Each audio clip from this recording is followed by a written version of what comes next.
Vision cinema house தயாரிப்பில் சீனு ராமசாமி இயக்கத்தில் ஏகன் மற்றும் யோகி பாபு இணைந்து நடிக்கும் கோழிப்பண்ணை செல்லத்துறை செப்டம்பர் 20 முதல் திரையரங்குகளில். பழனிமலை சித்தர்களால் 18 வகை மூலிகை மற்றும் கங்கை நீர் கொண்டு தயாரிக்கப்பட்டது கிரியா விபூதி சோப். மோடி அரசோட மிக முக்கியமான கொள்கைகள் ஒன்று ஒரு நாடு ஒரு தேர்தல். அதாவது 2014 ஆட்சிக்கு வந்ததுக்கு அப்புறம் மோடி அரசாங்கம் எல்லாத்தையும் ஒன்னா இணைக்க போறோம். தேர்தல் ஆரம்பிச்சு ரேஷன் கார்டு இந்த மாதிரி பல்வேறு விவகாரங்களில் நீட் எக்ஸாம் கொண்டு வந்ததாகட்டும் எல்லாமே ஒரே நாடு ஒரே மயமாக்க போகிறோம் அப்படின்ற கொள்கையோடு வந்தாங்க இல்லையா. அதில் மிக முக்கியமான கொள்கை ஒரே நாடு ஒரே தேர்தல்.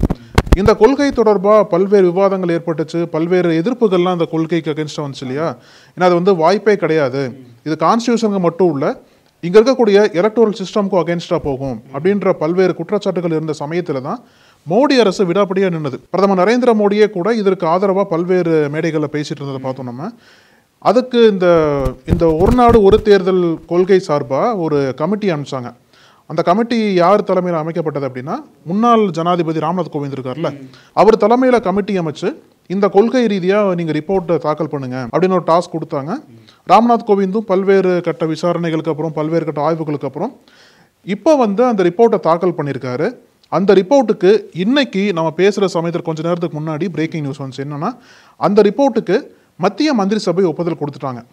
இதில் பொதுவாக பாஜகவுக்கு மிக முக்கியமான கனவு திட்டங்கள்லாம் என்ன சொல்லுவாங்கன்னா, ராமர் கோவிலை கட்டிடணும், இன்னொன்று அந்த காஷ்மீருக்கான சிறப்பு அந்தஸ்தை நீக்கிடணும், அப்புறம் ஒரே நாடு ஒரே தேர்தல் எல்லாம் சொல்லுவாங்க. இதில் மிக முக்கியமான திட்டங்கள்லாம் இப்போ நிறைவேற்றிட்டாங்க. இந்த கடந்த 2 ஆட்சிகளாக நிறைவேற்றிட்டாங்க. இப்போ இது ஒன்று மட்டும்தான் அவங்க நிறைவேற்றாமல் ரொம்ப நாளாக இழுபறியாக இருந்துச்சு. இன்னொரு முக்கியமான திட்டம் என்னன்னு கேட்டீங்க அப்படின்னா, பொது சிவில் சட்டம். இதையும் நீண்ட காலமாகவே அவங்க எழுப்பிட்டு இருக்காங்க. இந்த ஆட்சியிலே கொண்டு வரதுன்னு சொல்லிட்டு தான் வாக்குறுதி கொடுத்தாங்க. இப்போ ஒரே நாடு ஒரே தேர்தல் ஓகே ஆயிடுச்சு. இப்போ அடுத்து அவங்களோட நகர்வு பொது சிவில் சட்டத்தை நோக்கி போகலாம்.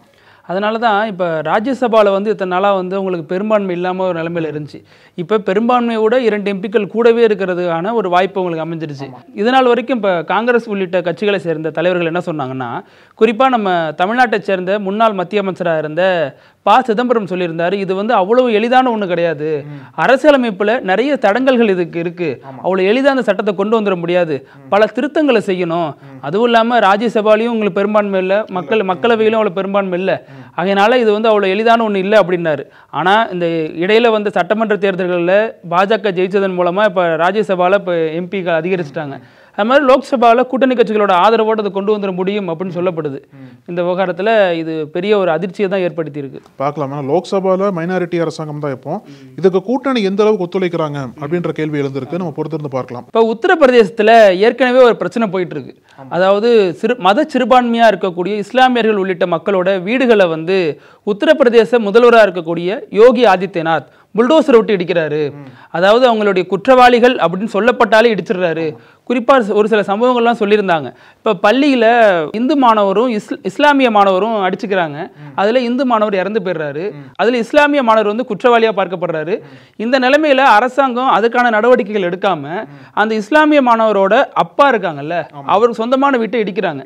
இந்த மாதிரி நிறைய விஷயங்களில் இஸ்லாமியர்களுக்கு எதிராக யோகி ஆதித்யநாத்தோட அரசு செயல்படுறதா அங்கே இருக்கக்கூடிய எதிர்கட்சிகள்லாம் குற்றம் சாட்டி வந்தாங்க. இப்போ இவரோட எஃபெக்டாக தான் மத்திய பிரதேசத்தில் இப்போதைக்கு மத்திய அமைச்சராக இருக்க, அப்போதைக்கு மத்திய பிரதேச முதல்வராக இருந்த சிவராஜ் சிங் சவுகானும் இந்த மாதிரி வேலைகளில் ஈடுபட்டார், புல்டோசர் விட்டு இடிக்கிறது. அதனால இவர் புல்டோசர் மாமான்னு இவர் அழைச்சாங்க. உத்தரப்பிரதேச யோகி ஆதித்யநாத்தை புல்டோசர் பாபான்னு அழைச்சாங்க. ஸோ இப்படிப்பட்ட பிரச்சனைகள் போகிறதுனால உத்தரப்பிரதேசத்தை சேர்ந்த முக்கிய எதிர்கட்சியான சமாஜ்வாதி கட்சி தலைவர் இருக்கார்ல, இடையில ஒரு ஸ்டேட்மெண்ட் கொடுத்தாரு. அதில் என்ன சொல்றாருன்னா, யோகி ஆதித்யநாத்தோட கோட்டைன்னு சொல்லப்படுற கோரக்பூரை நோக்கி எல்லா புல்டோசரும் ஒரு நாள் போகும். அதாவது நாங்கள் ஆட்சிக்கு வந்ததுக்கு அப்புறம் நிறுத்துவோம் அப்படின்னு. ஆமா, அதாவது நம்ம ஆட்சிக்கு வந்ததுக்கு அப்புறம் நாங்கள் அனுப்பி விட்டுருவோம் அப்படின்னு சொல்லியிருந்தாரு. அதுக்கு யோகி ஆதித்யநாத் என்ன சொல்லியிருந்தாருன்னா, அவ்வளோ ஈஸி கிடையாது புல்டோசர் இயக்குறது, அதுக்கு மனசுல ஒரு உறுதி வேணும், தன்னம்பிக்கை வேணும், விடாமுயற்சி வேணும்னு எல்லா அஜித் பட்டேலும் சொல்லிட்டு இருந்தாரு. ஸோ இப்படி 2 கட்சிகளுக்கு இடையிலான ஒரு போராகவே இந்த புல்டோசர் விவகாரம் பார்க்கப்பட்டுச்சு. இந்த நிலைமையில தான் இது குறித்து சில சமூக நல ஆர்வலர்களும் எதிர்கட்சிகளை சேர்ந்தவர்களும் உச்சநீதிமன்றத்தில் மனு தாக்கல் செஞ்சாங்க. அதில் தான் உச்சநீதிமன்றம் கடுமையான கண்டனங்களை தெரிவிச்சிருக்கு. ஏன்னா பொதுவாகவே பார்த்தீங்க அப்படின்னா, சட்டவிரோத கட்டடங்கள் இருக்கு இல்லையா, அதை நம்ம இடிக்கலாம். அதை இப்போ ஏரி ஆக்கிரமிச்சு கட்டியிருப்பாங்க, பள்ளிக்கூட நிலத்தில் கட்டியிருப்பாங்க, முறைகேடு பண்ணி கட்டியிருப்பாங்க. அந்த கட்டடங்கள் இடிக்கிறது தவறு கிடையாது, அது அரசோட கடமையும் கூட. ஆனால் உத்தரப்பிரதேசத்தில் பொறுத்த வரைக்கும் விசாரணை கைதிகள் இருப்பாங்களே, விசாரணை கைதிகளோட வீட்டை இடிக்கிறத பார்த்துருக்கோம். அதுவும் நீங்க சொன்ன மாதிரி மைனாரிட்டி பீப்புள் விசாரணை கைதியா இருப்பாங்க இல்லையா, அவங்க குற்றம் பண்ணாங்கன்னு சொல்லிட்டு ப்ரூவ் பண்ணியிருக்க மாட்டாங்க, விசாரணையில் இருப்பாங்க. அந்த மாதிரி நிலைமையில் இருக்கும் போதே அவரோட வீடு இடிக்கிறது, அவங்களோட குடும்பத்தினரோட வீடு இடிக்கிறதுன்னு சொல்லிட்டு பல்வேறு சம்பவங்கள்லாம் உத்தரப்பிரதேசத்தில் போயிட்டு இருந்த சமயத்துல தான் சுப்ரீம் கோர்ட் வந்து இந்த மாத தொடக்கத்துல ஒரு மிகப்பெரிய அறிவுறுத்தலை கொடுத்தாங்க. அதாவது இந்த மாதிரி விசாரணை கைதிகளோட வீட்டை இடிக்கிறதுக்கும் கன்விக்ட் பண்ண கிரிமினல் வீட்டை இடிக்கிறதுக்கும் சட்டத்தில் இடமே கிடையாது, அதை உடனே நிறுத்தணும்னு சொல்லிட்டு ஒரு அறிவுறுத்தல் கொடுத்தாங்க. ஆனால் அதையெல்லாம் காதல வாங்கிக்காத யூபி அரசு தொடர்ந்து இந்த மாதிரி செயல்களில் ஈடுபட்டிருக்க சமயத்தில் தான் இன்னைக்கு உச்சநீதிமன்றம் இன்னொரு அதிரடியான உத்தரவு பிறப்பிச்சிருக்காங்க. நீங்கள் இனிமேல் அக்டோபர் 1 வரைக்கும், அதாவது அடுத்த ஹியரிங் வர்ற வரைக்கும் நீங்கள் எந்த விதமான இதுவும் பண்ணக்கூடாது, புல்டோசரை வச்சு இந்த மாதிரி கைதிகளோட வீட்டெல்லாம் இடிக்கவே கூடாது, அதை உடனே நிறுத்துங்க அப்படின்ற உத்தரவை போட்டிருக்காங்க. முன்னாடியே சொன்ன மாதிரி இந்த உத்தரவு வந்து எதுக்கெல்லாம் செல்லாது அப்படின்னா, சட்டவிரோத கட்டடங்கள் இருக்கு இல்லையா, அதுக்கு வந்து செல்லுபடியாகாது, அதை வந்து இடிக்கிறதுக்கான அனுமதி இருக்கு.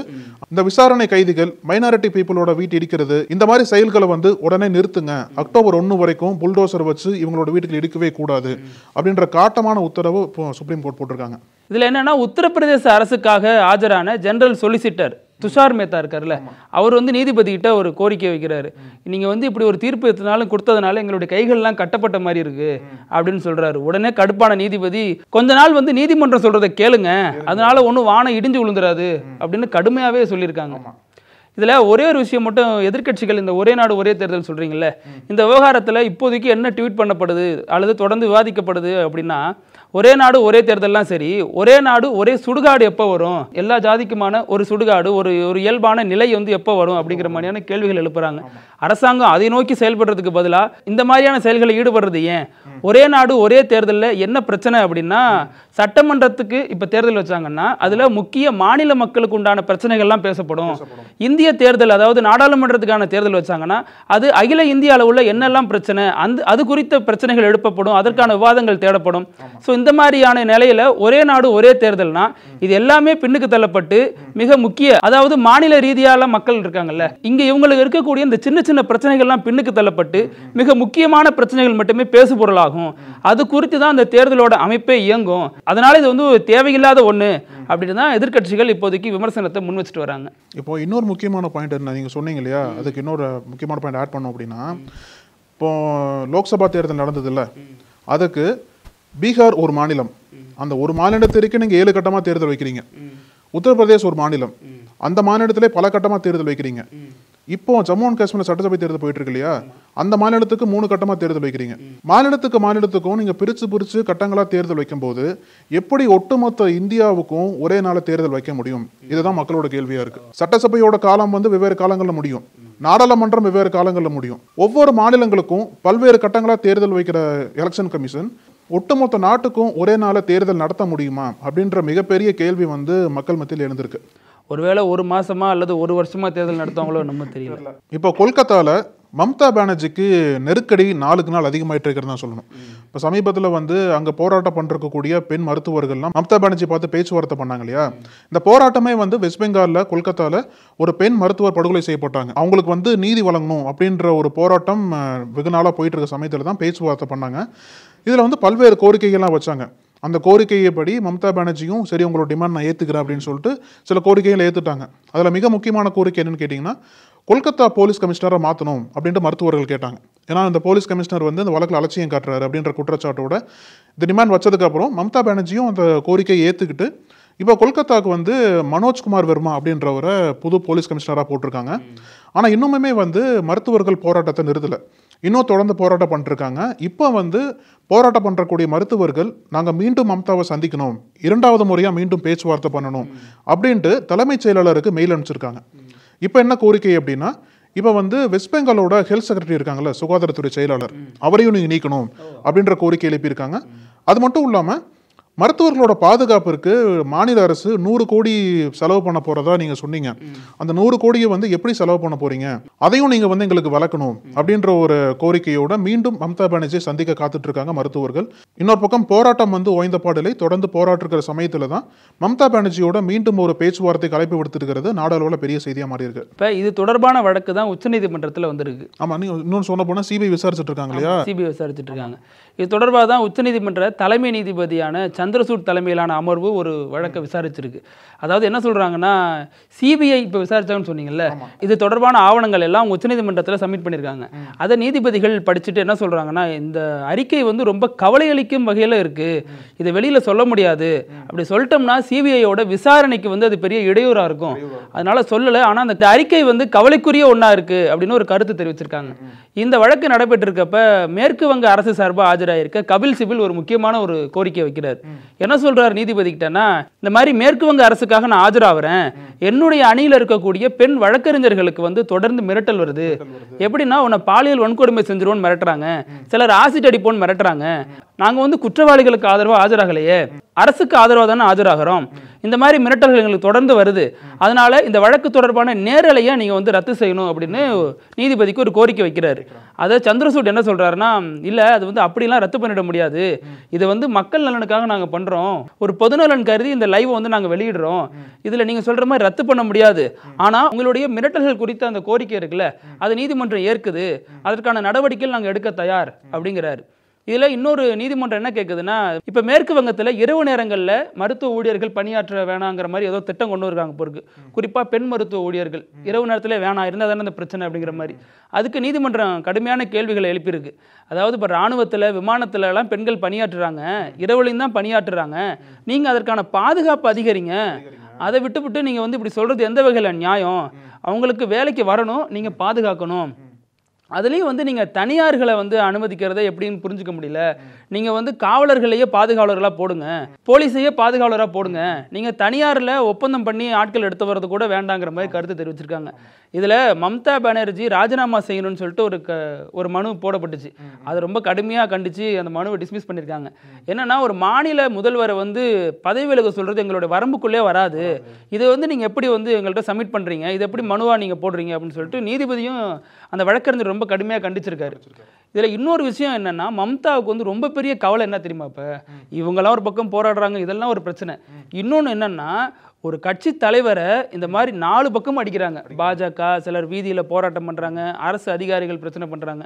இப்படிப்பட்ட பிரச்சனையில் மம்தாவுக்கு ஆதரவாக அவர் கட்சியை சார்ந்த நிர்வாகிகளே இல்லைங்கிறது தான் ஒரு வேதனையான விஷயமா இருக்குது. இப்போ மம்தா வந்து இப்போ கட்சி ரீதியாக சில அறிவுறுத்தல் கொடுத்துருக்காரு, இந்த மாதிரி மோசமான நிலைமையில நீங்கள்லாம் வந்து தர்க்க ரீதியாக பேசணும், எனக்கு ஆதரவாவோ அரசுக்கு ஆதரவாவோ நீங்கள் வந்து கருத்துக்களை பதிவிடணும், அதன் மூலமாக பாஜக போன்ற எதிர்க்கட்சிகள் செய்கிற இந்த விஷமத்தனமான பிரச்சாரத்தை நீங்கள் முறியடிக்கணும்னு சொல்லியிருக்காரு. ஆனால் என்ன பண்ணுறாங்கன்னா, எதிர்க்கட்சிகள் சேர்ந்தவங்க எப்படி இருக்காங்களோ அதே மாதிரி இவங்களும் ரொம்ப அமைதியாகவே செயல்படுறாங்க. விகரசா மம்தாவுக்கு ஆதரவாகவோ அரசுக்கு ஆதரவாகவோ செயல்பட விரும்பலை. ரொம்ப குறிப்பிட்ட ஒரு சிலர் தான், இப்போ மகுவா மொய்த்ரா இருக்காங்கல்ல, இவங்கள மாதிரியான ஆட்கள் தான் மம்தாவுக்காக தொடர்ந்து பேசிட்டு வராங்க. இதுவே மம்தாவுக்கு பெரிய கவலையாக இருக்குது. நான் மம்தாவுக்கு ஒரு மிக முக்கியமான பிரச்சனை வந்து அவங்க கட்சிக்காரங்களே சொல்கிற கருத்து தான். நீங்கள் வந்து ஆதரவு தெரிவிங்கன்னு கேட்குறாங்க மம்தா, ஆனால் இவங்க வந்து ஆதரவு தெரிவிக்கிறாங்களோ இல்லையோ, ஆனால் சர்ச்சைக்குரிய கருத்துக்களை தொடர்ந்து பேசிட்டு இருக்காங்க. அதுவும் பெரிய தலைவலியாக போயிருக்கு மம்தா பானர்ஜிக்கு. இப்போ மகாராஷ்டிரா அரசியல் களத்தில் பல பரபரப்பான சம்பவங்கள் நாளுக்கு நாள் நடந்துட்டே வருது. குறிப்பாக மகாராஷ்டிரா மாநிலத்தோட துணை முதல்வராக இருக்கக்கூடிய அஜித் பவார் இருக்காருல்ல, சரத் பவாரோட சகோதரர் மகன், இவர் என்ன பண்றாருன்னா, அந்த அஜித் பவார் தொடர்ந்து போராட்டங்கள் எல்லாம் தன்னுடைய விரக்தியை வெளிப்படுத்திட்டே வராரு. பாஜக கூட்டணியில தான் இருக்காரு, அதனால தான் துணை முதல்வர் பதவியும் இவர் வகிச்சுட்டு வராரு. ஆனால் இதில் என்னன்னா, இப்போ அவருக்கு வந்து பெரிய ஒரு தர்ம சங்கடமான மனநிலையில தான் இருக்காரு. தெரியாமல் அந்த தப்பு பண்ணிட்டோமோ, தேவையில்லாமல் சித்தப்பா விட்டு வெளில வந்துட்டோமோ, நம்மளே அங்கேயே இருந்தால் நமக்கான மரியாதையோடு இருந்திருப்போமே, இங்கே வந்து துணை முதல்வராக மட்டும்தான் வச்சிருக்காங்க, பாஜக இதில் போராட்டங்கள் எல்லாம் நமக்கு எதிர்ப்பு தெரிவிக்கிறாங்க, இது சொந்த காசுலேயே சூனியம் வச்சுக்கிட்ட மாதிரி இருக்குன்னு சொல்லிட்டு புலம்பிட்டு வர்றாருல. இப்போ அவரோட புது புலம்பலை வெளியிட்டிருக்காரு. என்னன்னா, இது மாதிரி எனக்கு முதல்வர் ஆசை இருக்கு, நீ தொண்டரெல்லாம் ஆசைப்படுறீங்க, எல்லாம் சரிதான், ஆனால் முதல்வராக வரத்துக்கு கொஞ்சம் பெரும்பான்மையான பலம் வேணுமே, அது என்கிட்ட இல்லை, எல்லாரும் கனவு கண்டுடலாம், ஆனால் அது நடந்துருமா அப்படின்னு ஒரு மாதிரி தாடி வளர்த்துக்கிட்டு பேசுகிற மாதிரி வரட்டுத்தனமாக பேசியிருக்காரு. இன்னும் விரக்தியோட உச்சத்துக்கே போயிட்டாரு. இப்போ இன்னொரு பக்கம் பார்த்தீங்கன்னா, அதே மகாராஷ்டிராவில் தேர்தல் நெருங்கிட்டு இருக்கு இல்லையா, இப்போ நீங்கள் சொன்னவர் வந்து பாஜக கூட்டணி இருக்கக்கூடியவர், அவருக்கு ஒரு எதிர்பார்ப்பு இருக்குது சிஎம் வரணும்ட்டு. ஆனால் இந்த பக்கம் காங்கிரஸ் கூட்டணியில் இருக்கக்கூடிய உத்தவ் தாக்கரே என்ன சொன்னார் அப்படின்னா, எனக்கு சிஎம் ஆகிறதுக்கு நோக்கமே இல்லை அப்படின்னு சொல்லி ஒரு கருத்தை பதிவு பண்ணார். முன்னாடி தான் சிஎம் இருந்தார், சிஎம் இருந்து மீண்டும் இவங்களோட காங்கிரஸோட கூட்டணி வச்சு சரத்பவரோட சேர்ந்து மீண்டும் வந்து ஆட்சிக்கு வந்தார் இல்லையா, அதுக்கப்புறம் கவிழ்க்கப்பட்டதெல்லாம் வேற கதை. இப்போ தேர்தல் நெருங்கும் போது இவங்க 2 பேருக்குள்ள பெரிய போட்டிட்டு இருக்க சமயத்தில் தான் இந்த கூட்டணியோட காங்கிரஸ், சரத்பவார், உத்தவ் தாக்கரே இந்த 3 கட்சிகளை கூட்டணி இருக்கு இல்லையா, இந்த கூட்டணியோட சிஎம் முகமா உத்தவ் தாக்கரே இருக்க போறாரு அப்படின்ற ஒரு எதிர்பார்ப்பு இருந்த சமயத்தில் அவர் வந்து ஓப்பனாக சொல்லியிருக்காரு. இப்போ இதில் இன்னொரு முக்கியமான என்ன விஷயம் கேட்டிங்கன்னா, அந்த தாக்கரே ஃபேமிலி இருக்குல்ல, இது அரசியல் பாரம்பரிய கொண்ட ஒரு குடும்பம். இந்திய அளவில் ஒரு மிக முக்கியமான பொலிட்டிக்கல் ஃபேமிலின்னு சொல்லலாம். அந்த அளவுக்கு அரசியல் பின்புலம் இருக்கு. பால் தாக்கரே இறந்ததுக்கு அப்புறம் அந்த கட்சி உடைஞ்சது. உத்தவ் தாக்கரே ஒரு பக்கம் போனார். உத்தவ் தாக்கரேயோட உறவினராக இருக்கக்கூடிய ராஜ் தாக்கரே இன்னொரு பக்கம் போனார். ராஜ் தாக்கரே வந்து நவநிர்மான் சேனா அப்படின்ற ஒரு கட்சியை ஆரம்பிச்சு அவர் ஒரு ட்ராக்ல போயிட்டு இருக்காரு. உத்தவ் தாக்கரே சிவசேனாவை நோக்கி போயிட்டு இருக்காரு இல்லையா. இப்போ தேர்தல் உடைச்சு போட்டாங்க. தேர்தல் நெருங்குற சமயத்துல நவநிர்மான் சேனாவோட தலைவராக இருக்கக்கூடிய ராஜ் தாக்கரே இந்த வாட்டி நம்மளுக்கு அரசியல் அதிகாரம் வேணும் அப்படின்ற நோக்கத்தோட பாஜகவோட கூட்டணி பேச்சுவார்த்தை பண்ணிட்டு இருந்திருக்காரு. ஆனா பாஜக என்ன சொல்லிட்டாங்க, எப்ப ஏற்கனவே எங்கிட்ட 2 கட்சி இருக்கு, உன்னெல்லாம் சேர்த்து முடியும்னு சொல்லிட்டாங்க போல் இருக்கு. அவரும் சரி வேணான்னு சொல்லிட்டு வெளியே வந்துட்டார். ஆமா, இறக்கி விட்டாங்க போல. அவரும் ராஜ் தாக்கரே வந்து சரி ஓகே பாஜக கூட கூட்டணி வேண்டாம், நம்ம தனித்தனி நிப்போம்னு சொல்லிட்டு முடிவு வந்திருக்காரு போல. இப்போ ராஜ் தாக்கரேவோட பையனா இருக்கக்கூடிய அமித் தாக்கரே இந்த தேர்தலில் முதல் முறையா போட்டி போட போறாராம். ஸோ முன்னாடி தாக்கரே ஃபேமிலியில் வந்து பால் தாக்கரே இருக்கும்போது யாருமே பாலிடிக்ஸ்லாம் அந்த அளவுக்கு வரல. பால் தாக்கரே மறைவுக்கு அப்புறம் உத்தவ் தாக்கரேயோட மகனாக இருக்கக்கூடிய ஆதித்ய தாக்கரே வந்தார். இப்போ ராஜ் தாக்கரேயோட பையன் அமித் தாக்கரே, இந்த மாதிரி பல்வேறு தாக்கரேக்கள் இப்போ மகாராஷ்டிரா அரசியல் ஆதிக்கம் செலுத்த ஆரம்பிச்சிருக்காங்க. இப்போ நம்ம அண்டை மாநிலமான ஆந்திராவில் ஒரு அதிரிபுதிரியான ஒரு சம்பவம் நடந்துகிட்டு இருக்கு. என்னன்னா அங்கே இருக்கக்கூடிய முக்கியமான அதிகாரிகள்லாம் சஸ்பெண்ட் செய்யப்படுறாங்க. இதற்கு ஆதரவாக ஒய்எஸ்ஆர் கட்சி உள்ளிட்ட எதிர்க்கட்சிகள் போராடுது. ஆனால் இது தொடர்பாக என்ன சொல்லப்படுது அப்படின்னா, இப்போ முன்னால் வந்து இப்போ ஒய்எஸ்ஆர் ஜெகன்மோகன் வந்து முன்னாடி முதல்வராக இருந்தார்ல, அப்போ வந்து சந்திரபாபு நாயுடு எதிர்க்கட்சி தலைவராக இருந்தார். அப்போ வந்து ஒய்எஸ்ஆர் ஜெகன்மோகனோட அந்த போலீஸ் டீம் வந்து இவரை போய் அரெஸ்ட் பண்ணுது, ஜெயிலில் வைக்குது, பல நெருக்கடிகள் கொடுக்குது, பல வழக்கு பதிவு பண்ணுது. இதனால வந்து அவருடைய நடவடிக்கையே முடங்கப்பட்டுச்சுல்ல. அவர் வெளில வந்ததுக்கப்புறம் வராரு, ஆட்சியை பிடிக்கிறாருங்கிறது வேற கதை. ஸோ இந்த மாதிரி சம்பவத்தினால என்ன ஆயிருக்குன்னா, அப்போதைக்கு யாரெல்லாம் தன்னை கைது பண்ணாங்க, அப்போதைக்கு தனது கட்சி ஆட்கள் மீது யாரெல்லாம் நடவடிக்கை எடுத்தாங்க, அந்த போலீஸ்காரங்க லிஸ்டடு அப்படின்னு சொல்லிட்டு இவர் கேட்டிருக்காராம். அதன் அடிப்படையில் அந்த முக்கியமான ஆட்கள் எல்லாம் ஒவ்வொருத்தங்களா குறிவைக்கப்பட்டு இப்போ சஸ்பெண்ட் செய்யப்பட்டு வராங்க. இப்போ குறிப்பாக சமீபத்தில் கூட முன்னாள் உளவுத்துறை அதிகாரி உட்பட 3 ஐபிஎஸ் அதிகாரிகளை சஸ்பெண்ட் பண்ணியிருக்காங்க. இது வந்து அந்த மாநிலத்தில் என்ன அந்த அதிகாரிகள்லாம் புலம்புறாங்களாம், நாங்கள் என்ன பண்ணுறது, மேலே இருக்கிற முதல்வர் அந்த அரசு இயந்திரம் என்ன சொல்லுதோ அதை நாங்கள் செய்கிறோம், நாங்கள் அரசு இயந்திரத்தோட ஒரு பகுதி தானே, நீங்கள் நேரடியாக சண்டை போடணும்னா போய் ஒய்எஸ்ஆர்கிட்ட போடுங்க, அந்த ஜெகன்மோகன் ரெட்டிகிட்ட போடுங்க, எங்கள்கிட்ட ஏங்க வரீங்கிற மாதிரி புலம்புறாங்களாம். இப்போ ஆந்திராவுக்கு அண்டை மாநிலமாக இருக்கக்கூடிய கர்நாடகாலையும் இதே அளவுக்கு ஒரு புலம்பல், இதே அளவுக்கு எதிர்ப்பு போயிட்டு இருக்கு. எங்க அப்படின்னா பாஜக கட்சிக்குள்ள. கர்நாடகாவில் பாஜக தலைவராக இருக்கக்கூடியவர் விஜயேந்திரா.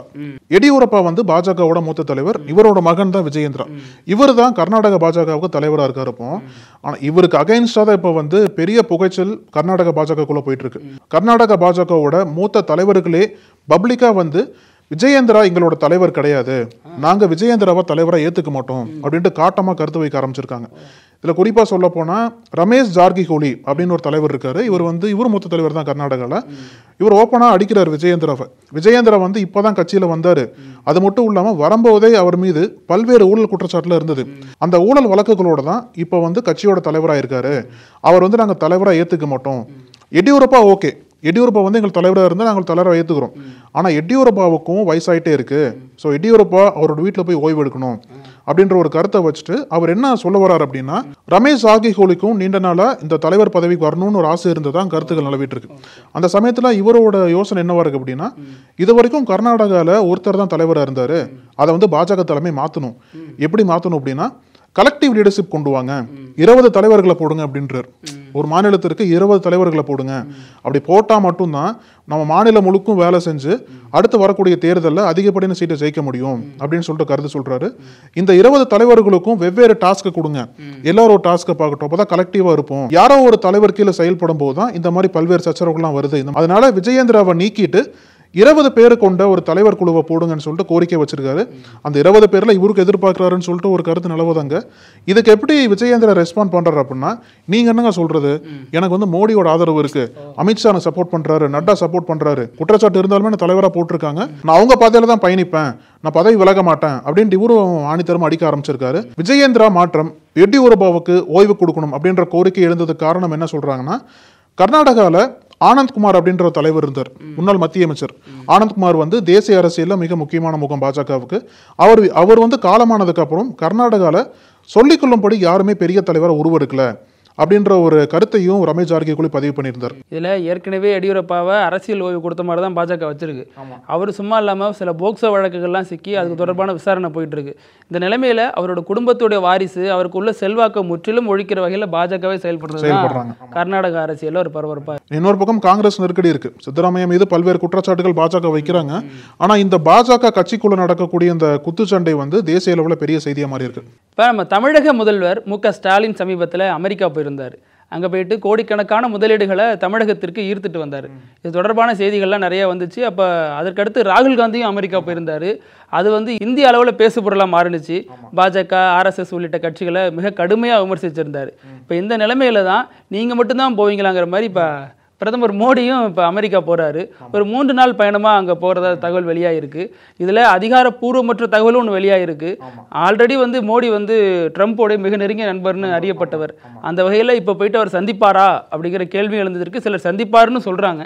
அதனால் என்ன நடக்கிறதுங்கிறத பொறுத்து இருந்து பார்த்தா தான் தெரியும். நீங்கள் சொன்னது போல் அடுத்த வாரம் அமெரிக்கா போகிறாரு. செப்டம்பர் 21, 22, 23 இந்த 3 நாள் அமெரிக்கா பயணம் பண்ண போகிறாரு பிரதமர் மோடி.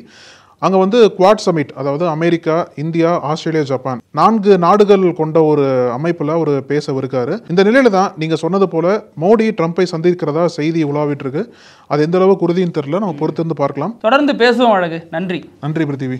உங்கள் நக்கீரன் இதழில் கதாசிரியர், தயாரிப்பாளர், இயக்குனர் என பன்முகம் கொண்ட திரைக்கலைஞர் வி.சி. குகநாதன் எழுதி வரும் சினிமா கொட்டகை பரபரப்புக்கு பஞ்சமில்லா தொடர். வாங்கி படியுங்கள்.